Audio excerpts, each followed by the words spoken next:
Hi, everyone, and welcome back. We are joined by Cyrus Janssen, an expert on China and also, China's economic development. So thanks for coming back on. Glenn, my pleasure. Always a pleasure to chat with you. So I wanted to ask you about China's growing presence in Africa, which is either it's demonized or it's celebrated. It's often, either way, huge attention around this, but often focusing on the Belt and Road Initiative. However, last month we saw that 53 African nations signed this 100% tariff-free deal with the Chinese. What do you make of this, new developments? Yeah, Glenn, it's a great question. Well, I think I want to start really at the beginning because I think for so many years we have always heard of China's ambitions in Africa being described as debt trap diplomacy. And actually, it was very interesting because this three words have now really come to represent what many in what mainstream media and certainly Western media always used to describe China.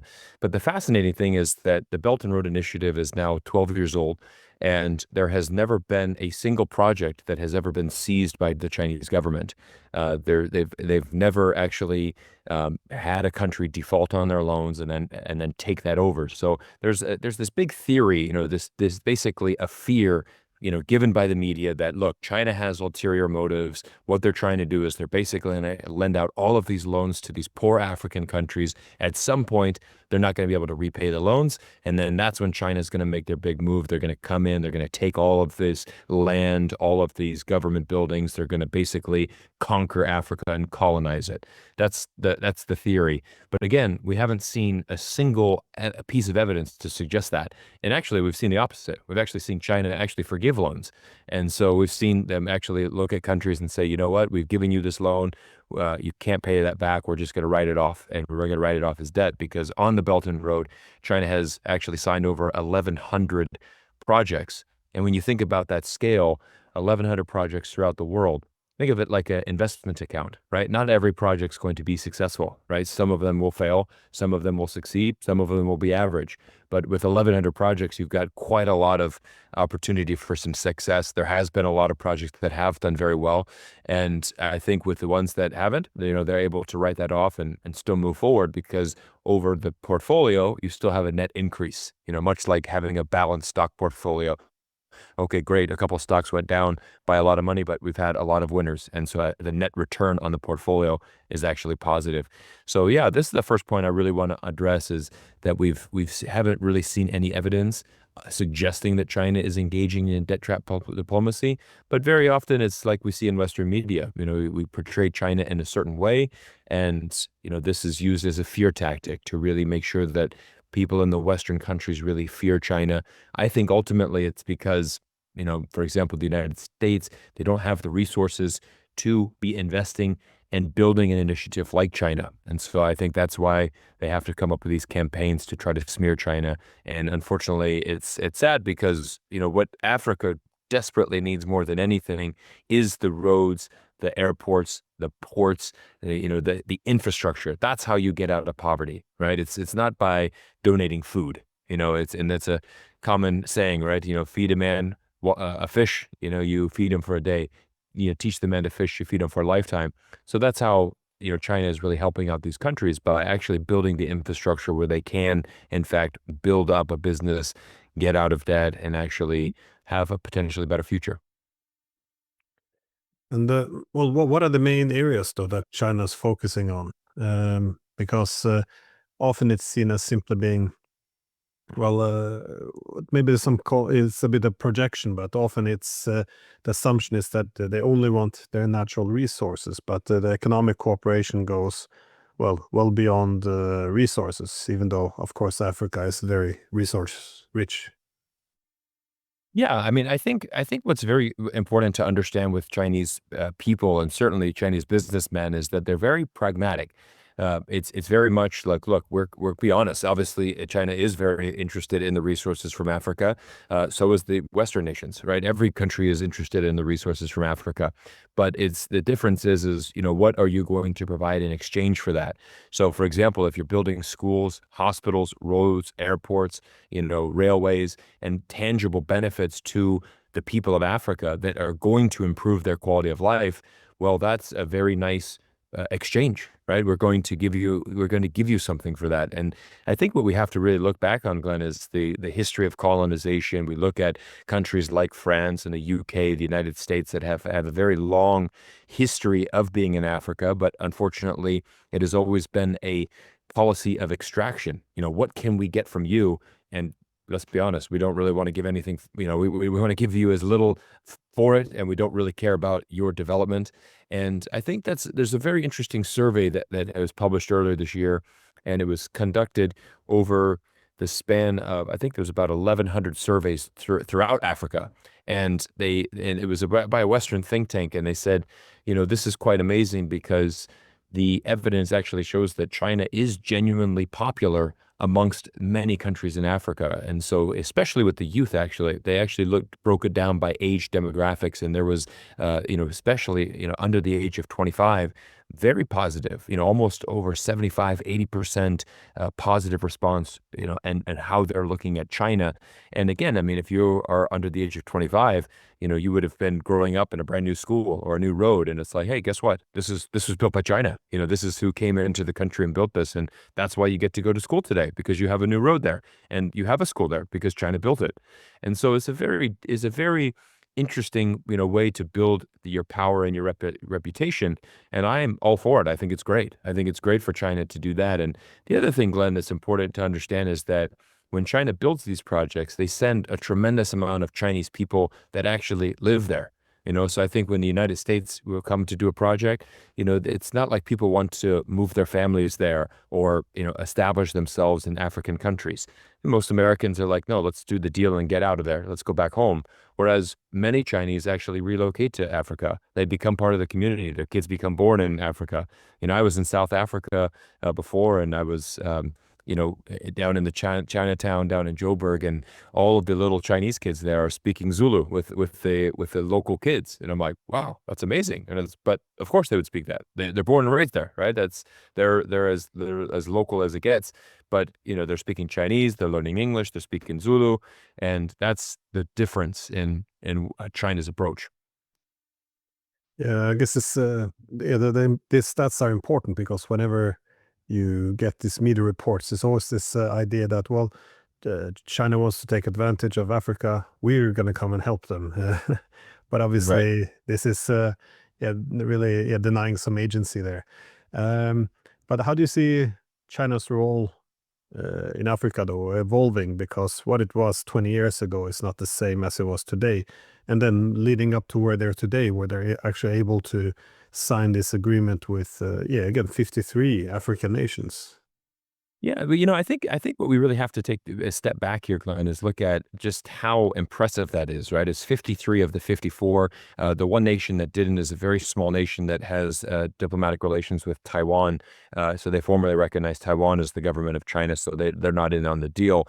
But the vast majority I mean, what's 53 out of 54? I mean, it's nearly the entire continent is pledging forward. And there's kind of an interesting thing as well, is when you look at the difference between how China and the United States does their diplomacy, it's actually quite fascinating. Every other year, or every year, sorry, there is a Africa-China summit, and that actually rotates. So one year it'll be in Beijing, the next year it will be in a country in Africa. So it rotates back and forth, and that's really important because Xi Jinping will actually personally go and attend this summit in Africa with all of the African leaders. For example, when the United States hosts their summit, it is always held in Washington, D.C. It has never once been held in Africa. And so you can see just how that simple fact alone means quite a lot, because to host it in Africa means you're giving face to them, right? It means this is really a partnership, right? This is a two-way street.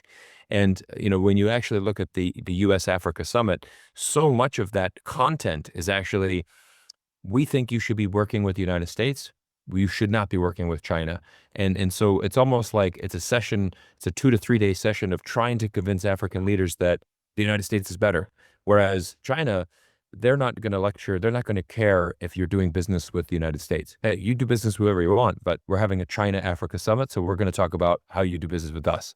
And so, there's almost this jealousy factor. It's a very interesting dynamic to observe where it's very common. A lot of American leaders will come and they will, constantly lecture these African, people that, this is what you need to do. You need to be working with us. And it is quite interesting where there's kind of a saying is when a U.S. leader goes to Africa, they give a lecture. And when China leader goes to Africa, they bring a road, a port, an airport. There's again this tangible benefit, and I think that's why you saw 53 nations come together, declare, hey, moving forward in the future, we are going to be putting a lot of our time and effort with China, and we believe that China is going to be a more stable force in the future. And this is a very interesting thing. The Alliance of Democracies, a big think tank, just a couple of weeks ago published this new survey that now shows that 79% of the world now have a higher opinion of China than the United States. So this is actually much more of a global, trend, I would say, is that, yes, Africa is leading that way, but we see this pretty much in the global South, which would be Latin America, South America, all of Africa, the Middle East, Southeast Asia. So this is actually the global majority of people in the world. And this is quite amazing when you start seeing that. And that really should be a wake-up call to the United States politicians, to really understand, look, this is, the world, the perception of the world is changing. Traditionally, you've had the British and French colonial influence and post-colonial influence, and then, of course, the United States being let's call it a more modern empire. But the entry of China into Africa really disrupts some of the former power structures. To what extent, I know, is this visible, or is this something that the Chinese are struggling with? I don't think they're struggling because I think with China, what I really feel is that we know the Chinese are very good at doing business, right? That is what Chinese people do. If you spend time in China, you realize that most Chinese people, they have a very big hunger to do business, to make deals. I mean, at the end of the day, this is the big difference here, is that, for example, China comes in saying, look, we want to do an exchange. You give us A, in return, we'll give you B. We don't need to talk about politics. For example, I don't care what government you run in Africa. There's many different types of governments that exist in Africa. You can have whatever government you want. We're not going to lecture you on that. Again, we're here for A. We give you A, you give us B. Very simple, very pragmatic. And it's a very stark contrast because in the United States, we have had our senators say, for example, we don't support this African's country on gay rights, for example. And if you do not change your policies in your country that appeal to us, we will sanction you, or we will cut off your access to the US dollar, or we will potentially not trade with you. And China says, look, we're not going to get involved. I mean, what you do in your country and the laws that govern your land, that's your country, right? We're not here to tell you that you should convert to a communist government. We're not here to tell you, hey, the policies that your government is passing in your country don't apply to Chinese values. You don't see these contradictions. And so, again, I think you have a very pragmatic approach where, again, China, this is why China is the number one trading partner for nearly 150 countries around the world, because, again, it's really just about the business. We don't need to get into different ideological battles. I think this is a very clear point from China that they're very grounded in what China's government is, right? They're very grounded saying, look, we know what government we want to have in our country, and we will continue to move forward with our plan for our country. But I don't see China going around saying, hey, we should be spreading, Chinese with, socialism with Chinese characteristics. This should be the model for the world. I mean, again, we see the opposite, right? We see the opposite with the United States. The United States is very much, if you're not a democracy, you're an enemy. And we want to change you. We want regime change.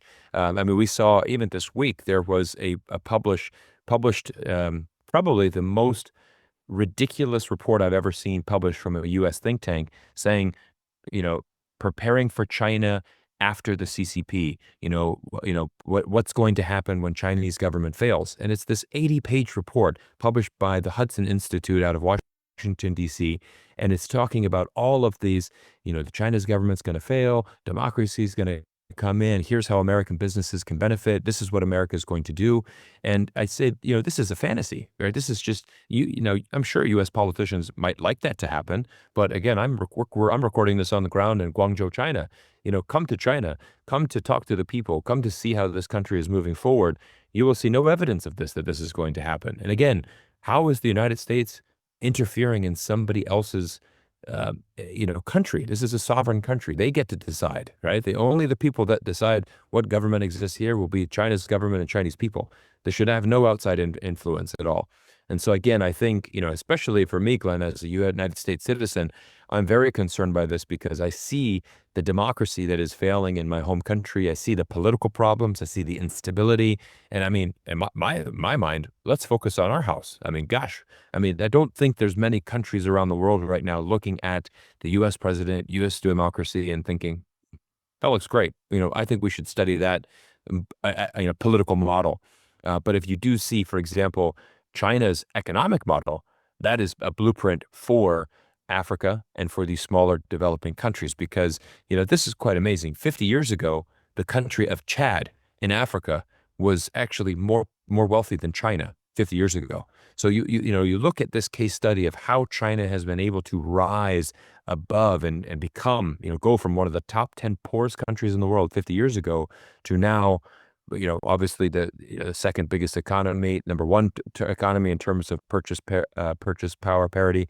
And so you look at how China has been able to evolve, and how did they do that? Because of economics, because of opening up, because of manufacturing, because of building the infrastructure, investing. I've traveled extensively on the high-speed rail over the last month in China, all over the country. It's my favorite way to travel. And the train stations are packed. I mean, the ability to get on a high-speed rail and just get to the next city within, an hour is just incredible. I mean, that really does transform how business is done in a country. So I think this is where, and especially in Guangzhou has the largest African population in China. So there's a tremendous amount of Africans that come here. I've had a chance to talk with many of them. It was fascinating when I was coming through the airport customs. There must have been 500 people in line. I would say 80% were from Africa, and all kinds of different outfits, different passports out. I mean, I was like, wow, this is really incredible to see, so many different people. I said, I would love to make a YouTube video just interviewing all these people and saying, what's your impressions of China? What are you doing here? And kind of hear their stories. I think that would be fascinating. But I mean, again, this is what's happening, right? You come here on the ground in China, you see, tens of thousands of Africans here in Guangzhou, coming here. This has been a very big hub for African people for decades. You go back to Africa, you see Chinese people there. So it's very simple. I think once you remove yourself from this Western media bubble, you actually start going to places like China, start talking to African people, start really seeing what's happening. You get a different perspective of the world. And so I think China's in the driver's seat, in my opinion, for, the future of Africa. It's interesting what you said about the extent to which values should be imposed on others, because there's two ways of looking at it. As the West, we always say, when we put conditionality on trade, and then it's promoting good governance, which is a sign of virtue. And the criticism then of China is that they don't do this; they'll just do business with anyone. And Right. but again, it's worth discussing it, to what extent that is actually a disadvantage, because doing business with everyone, it does. It does appear to be a better model in many ways, and also the universalism of it, because if I have the assumption that your values, your ideas should be imposed on others, this universalism is very much front and center, not just in the United States, but I guess the political West. That is, these are our values at this point in time, they should also be yours. So yeah, China has very openly talked about it is preserving the distinctiveness of civilizations. Yeah, especially Xi Jinping at least has spoken a lot about this. Yeah. I would just, I was wondering though, to what extent Africa is included in wider economic connectivity. For example, is there any cooperation on for financial issues? Well, the banks, do they have currency swaps? And also, I know this is something, which has occupied you, the re replacement of the American-led GPS with the Chinese Baidu system. Is this something that um, the in the tech sector, is this something that being developed in Africa as well? Yeah, this is a very big story that is actually quite fascinating. So, during this 12-day war between Israel and Iran, there was a point where all of a sudden you started looking at, how was Israel getting this information, for targeting these Iranian officials, and they actually were using GPS on their phones. They were tracking their Instagram, their WhatsApp messages, and there's a big vulnerability there that if you are using these American-controlled networks, that unfortunately, you literally have a target on your back. I mean, the United States, and actually not many people know this, but GPS, the system that is very much around the world, is actually controlled by the U.S. military. So it's actually it's obviously a great technology. It's great to have. I use it every day. Myself, I mean, I'm very happy to have this navigation system. But what happens is we start looking in the future and where we're going. And I think there's a lot of people that just necessarily would not want to be tracked by the U.S. government. And this is where, for example, Iran said, you know what, we're shutting this down. China has an alternate system. What a very interesting thing happened is that, this actually goes back to 1993. There was actually a cargo ship from China, Chinese cargo ship that the U.S. government thought was transporting chemical weapons to Iran. They shut down the GPS. They stalled this cargo ship in the Indian Ocean for 24 days. And of course, they inspected it and they found nothing wrong. There was no chemical weapons. But China was very frustrated. They said, how can you just have the authority to shut down our ship and demand that you search it? We were doing nothing wrong. It was just a cargo ship. But the U.S. said, that's our prerogative. We're the world police. We can do whatever we want. And so this was, again, 1993. And it was at that moment China said, we need to build our own. We don't want to be relying on this because it's a vulnerability. And it's kind of a common thing that we see between U.S. and China. For example, the space station, right? United States and many nations around the world work together. The International Space Station is a collaborative effort. Well, they said, China said, we'd like to send our astronauts there. America said, you're not allowed. We can't have you come to our space station. So China said, okay, fine. We build our own then. So they built their own. And, very soon the International Space Station will be decommissioned.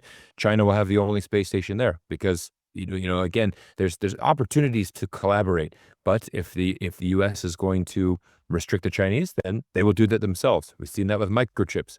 You're not allowed to buy our advanced microchips. No problem. We'll build our own. Hey, you're not allowed to have the Android system in your phone. Hey, you're not allowed to use Android in the Huawei phone. No problem. We'll build Harmony. It's our own operating system. So, this is a continuous theme that we see in many, many different things. As far as the financial thing, I think what's very interesting is we are seeing these currency swap agreements where renminbi is being used a lot more in international trade.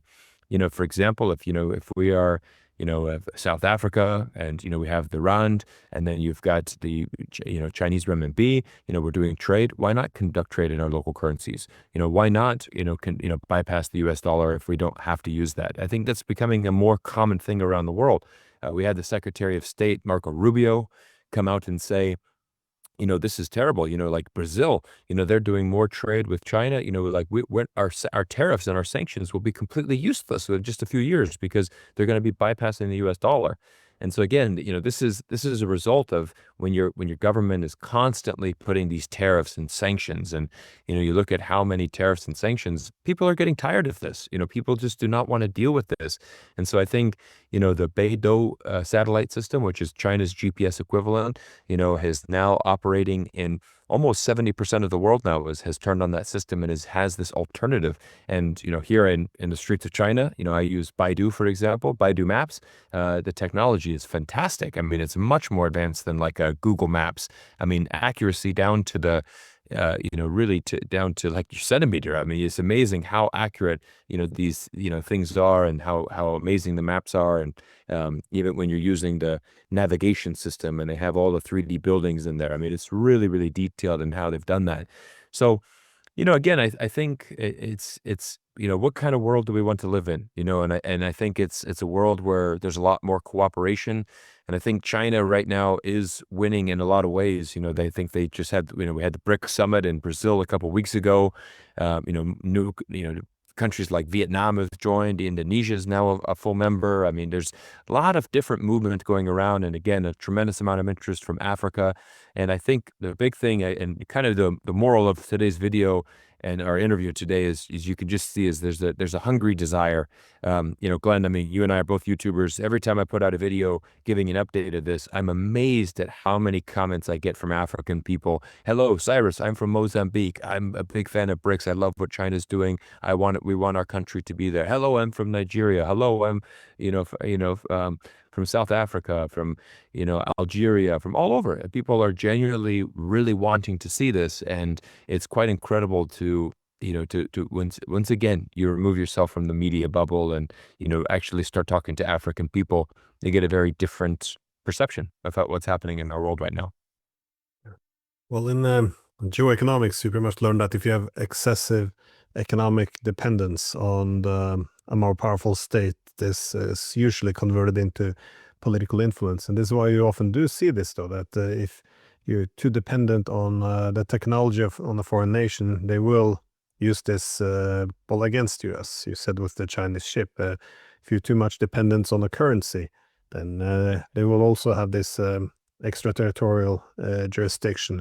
If you're too dependent on the banks, even payment systems, I see that China's also the SIP system, which is the alternative to SWIFT, is also now spreading quite nicely, because simply as an alternative, because if there is only one venue you can go, then that's you give that actor a lot of political power. So I think this would be positive for Africa altogether, the ability to actually diversify, to avoid all this concentration of power in one economic partner, which then makes a political sovereignty very difficult to achieve.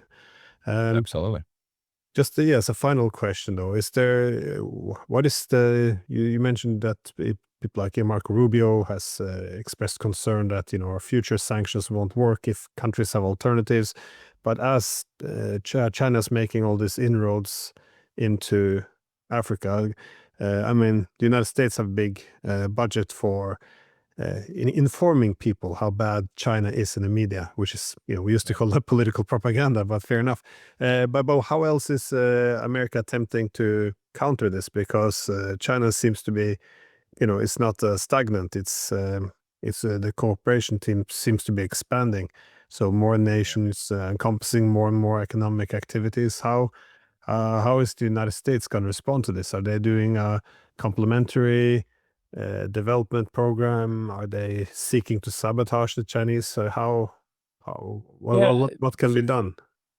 Yeah, that's a great question. I mean, I think, it was interesting, Glenn, a few years ago, you heard the United States wanted to come up with their own Belt and Road Initiative. They wanted to call it the Build Back Better, the triple B, the Build Back Better. We're going to, we're going to build it. We're going to start investing all of this. And, it's kind of a very interesting thing that happens in the U.S. where, and I really relate this to how our politics work, because when you're running for president, you need to say things to get a vote, right? Actually, you can say whatever you want because you're never held accountable for actually achieving it. So it's like, hey, we're going to build this amazing wall on the border of Mexico. It's going to be tremendous, and guess what? We're going to have Mexico pay us to build the wall. So a lot of voters are like, great, sounds great. Of course, that's never going to happen. But you can that's the problem, right? You can just say whatever you want. So all of a sudden, the United States says, okay, we're going to, you know what? China has the Belt and Road. We've got to build back better. And of course, like America is, we're going to do it better. We're going to do it bigger. We're going to do it better. It's going to be amazing. We're going to invest billions of dollars. We're going to do all this great stuff. And then all of a sudden, 18 months pass and you don't hear anything of it again. Right? You do a Google search. You can't find any article on it.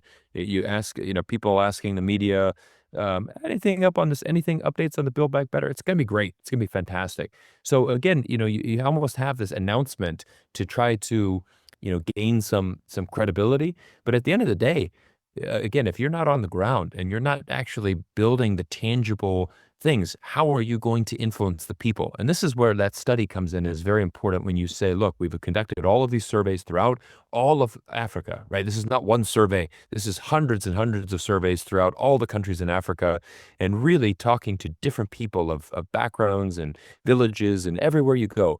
And we've concluded in this report that China is genuinely very popular. And of course, like I gave that illustration earlier, if these younger kids, why do so many of them have a positive, thought of China?